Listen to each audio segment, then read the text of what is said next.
Good evening, I'm Leslie Rohde. Robert Hadlock is off tonight. A sign of desperation and exploitation of a grieving widow. That's what the Democrat in the race for Texas governor is saying about Rick Perry's latest attack ad. Now, with only 1 week before the election, Republican Governor Perry's campaign is airing this campaign ad statewide.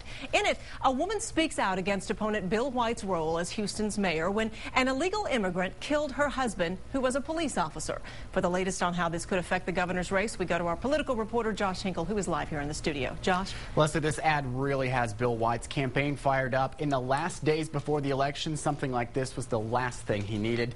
Now he's doing everything he can to discredit what Perry and this widow have to say.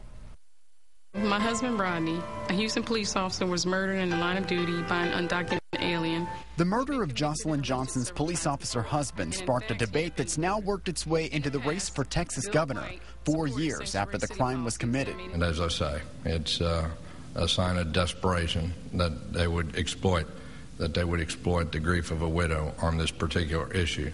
Democratic candidate for governor Bill White was mayor of Houston when illegal immigrant Juan Leonardo Quintero killed Officer Rodney Johnson during a traffic stop. Now the woman in that ad is siding with White's opponent, saying White's policies back then led to her husband's death. The Houston Police Department has been asking for Mayor White to change this policy for many years. He refused to do so. Republican Governor Rick Perry's campaign points to a policy not allowing Houston police to question immigration status during routine stops.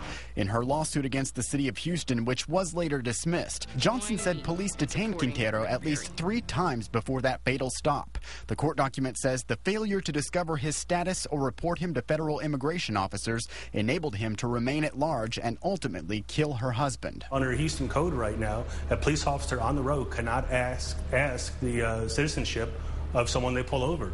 Unlike DPS and Texas law enforcement, if they pull someone over, they have the discretion of whether to ask that person's citizenship. Houston police have said they leave it to the federal government to enforce immigration laws. His campaign is getting behind and is typical of a professional politician. He's making false negative campaign ads to try to hide his own record. The police officer's killing wasn't the first time Quintero came up. In 1998, he was convicted of indecency with a child, but later removed from the sex offender registry after deportation. White says Perry fails to mention a past DPS policy under his administration to remove deported sex offenders from the registries.